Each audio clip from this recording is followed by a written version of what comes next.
Por fim, eu queria mencionar uma alternativa muito interessante, histórica, tanto historicamente quanto como perspectiva conceitual para a gente, que foi a solução ou a ideia que Kant, Immanuel Kant, na Crítica da Razão Pura, teve a respeito do problema da indução. Né? Deixa eu falar um pouquinho sobre o espírito da Crítica da Razão Pura para vocês entenderem talvez a força e o que Kant estava tentando fazer. Né? Mas Kant é o que se chama de um filósofo idealista. Né? Ele criou o chamado idealismo transcendental, a filosofia de Kant. Né? E a ideia de Kant é que muitas coisas que nós achamos, resumindo, ultra resumindo, tá certo? Muitas coisas que nós achamos que nós aprendemos do mundo, né?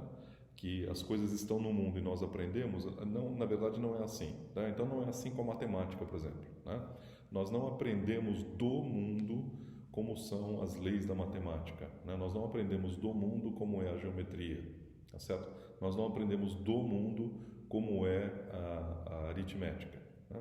E para Kant é curioso, eu estou mencionando aqui o tempo todo a mecânica de Newton, a mecânica como sendo uma teoria empírica que a gente aprende da empiria, né, que nós derivamos indutivamente do mundo, mas na época de Kant, isso é uma curiosidade apenas, é um parênteses, na época de Kant, a mecânica de Newton era uma teoria tão espetacularmente bem confirmada e parecia tão bem fundamentada e tinha uma aplicação tão universal a tudo, que Kant colocava a mecânica de Newton no mesmo pé que a matemática, no mesmo pé que a aritmética e a geometria. Então Kant considerava a mecânica de Newton como uma ciência a priori.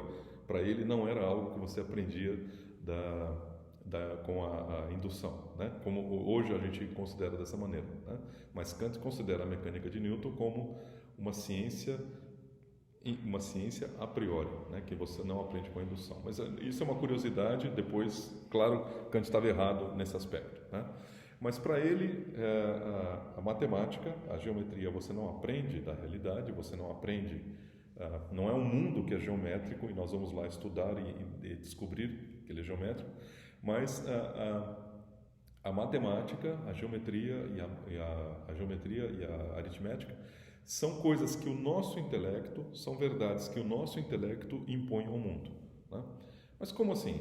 Porque existe uma matéria bruta da experiência, que são as sensações, tá? Mas as sensações seriam uma grande confusão, as nossas sensações, né? Cores, etc., se não fosse colocada uma espécie de grade, né?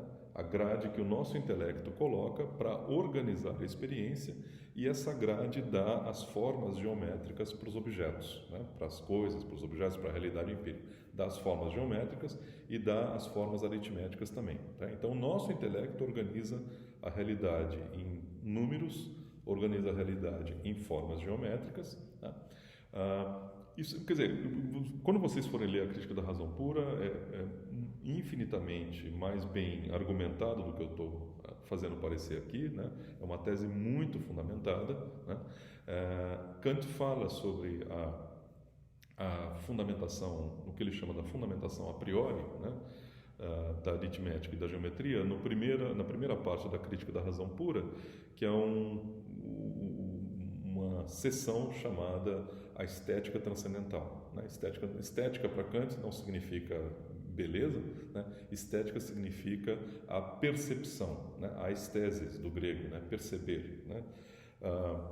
Então, a estética transcendental diz respeito às formas que o nosso intelecto impõe à realidade, digamos, ao fluxo das nossas sensações, para transformar aquilo lá numa experiência que é inteligível para o nosso próprio intelecto. Né? Daí dizer que Kant é um idealista, porque parte da realidade, né, parte daquilo que nós chamamos de realidade, é uma imposição do nosso próprio intelecto. Kant tem argumentos belíssimos para mostrar por que isso tem que ser assim, né? Mas apenas mencionando muito rapidamente, um dos argumentos dele é que essa seria a única explicação possível de por que a aritmética e a geometria são aplicáveis a toda e qualquer experiência que nós temos. Né? Já pensaram nisso? né? Nós falamos do Teorema de Pitágoras, falamos das leis da geometria, das paralelas, de ângulos, etc., triângulos, etc., etc. E isto que nós descobrimos na geometria, numa aula de geometria, etc., isso é aplicável a toda e qualquer experiência que nós tivemos ou que nós vamos ter no futuro, né?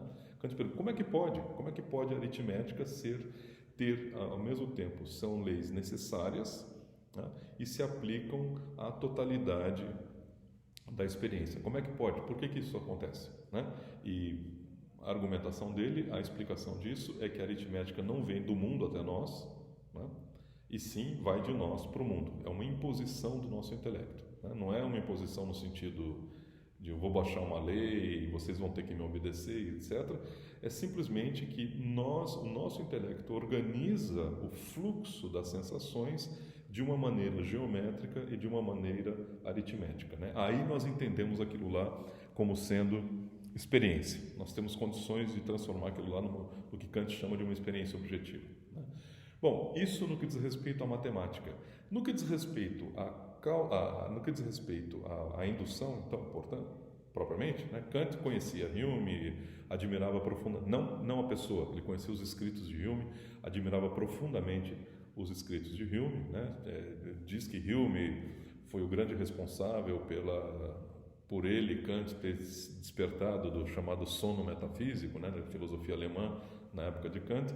Então, Kant sentiu a necessidade de dar uma resposta para Hume para o problema da indução também, né?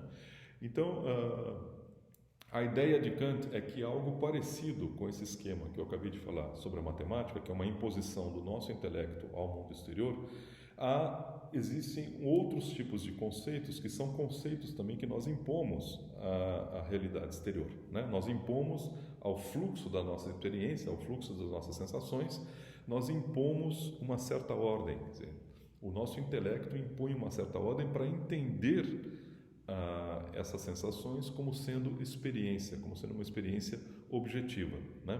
Para diferenciar do sonho ou da mera delírio, da mera fantasia, nós impomos uma certa ordem segundo certos conceitos que são conceitos que fazem parte do nosso aparelho cognitivo, né?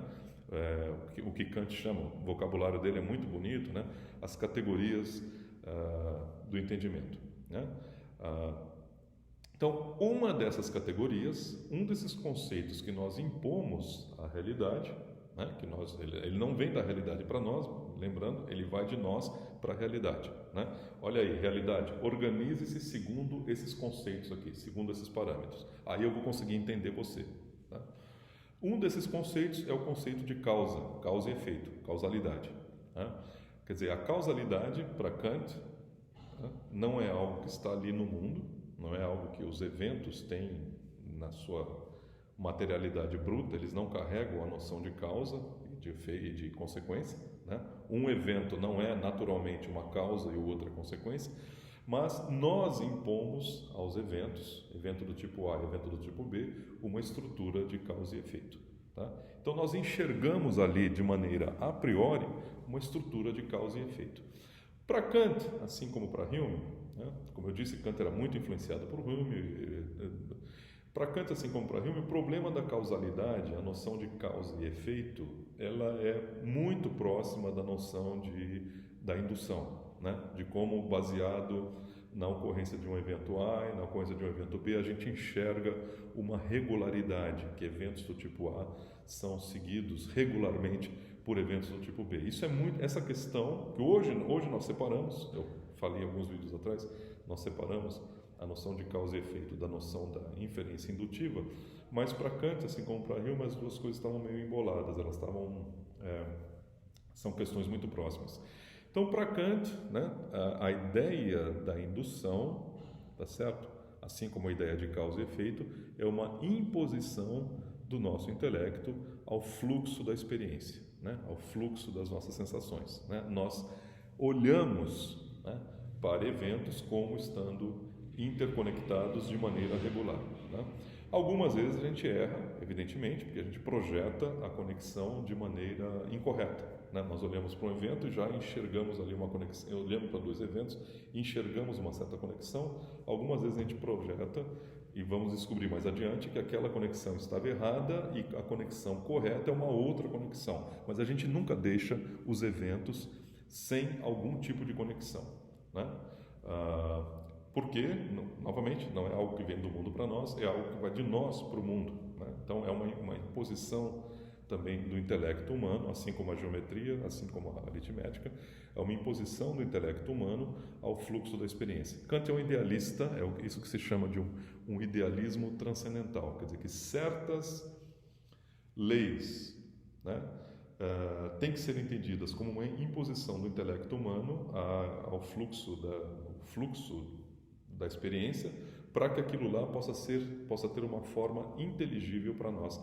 Por quê? Dada a estrutura do nosso intelecto, né? Se nós fôssemos seres de outro tipo, possivelmente a gente conseguiria pensar sem causalidade, portanto sem indução, né? Nós conseguiríamos pensar. Mas dada a estrutura do nosso intelecto, nós não conseguimos pensar sem causalidade, sem indução, né? Dada a estrutura da nossa racionalidade, né? Então, num certo sentido, a ideia de Kant, a ideia que Kant está tendo aqui, é parecida com aquela ideia que o Russell tem, né? Que eu mencionei alguns vídeos aí atrás, né? Que para o Russell existe um princípio a priori, um princípio de raciocínio, que é o princípio da indução, e ele é parte da nossa racionalidade. Se você não tiver indução, você não tem nada. Não é possível ter nenhum tipo de conhecimento, a menos o conhecimento que seja uma vinculação entre universais, né? O conhecimento matemático, né? É muito interessante, né? Kant, como sempre, é um filósofo extremamente original, de soluções muito originais, muito interessantes, né?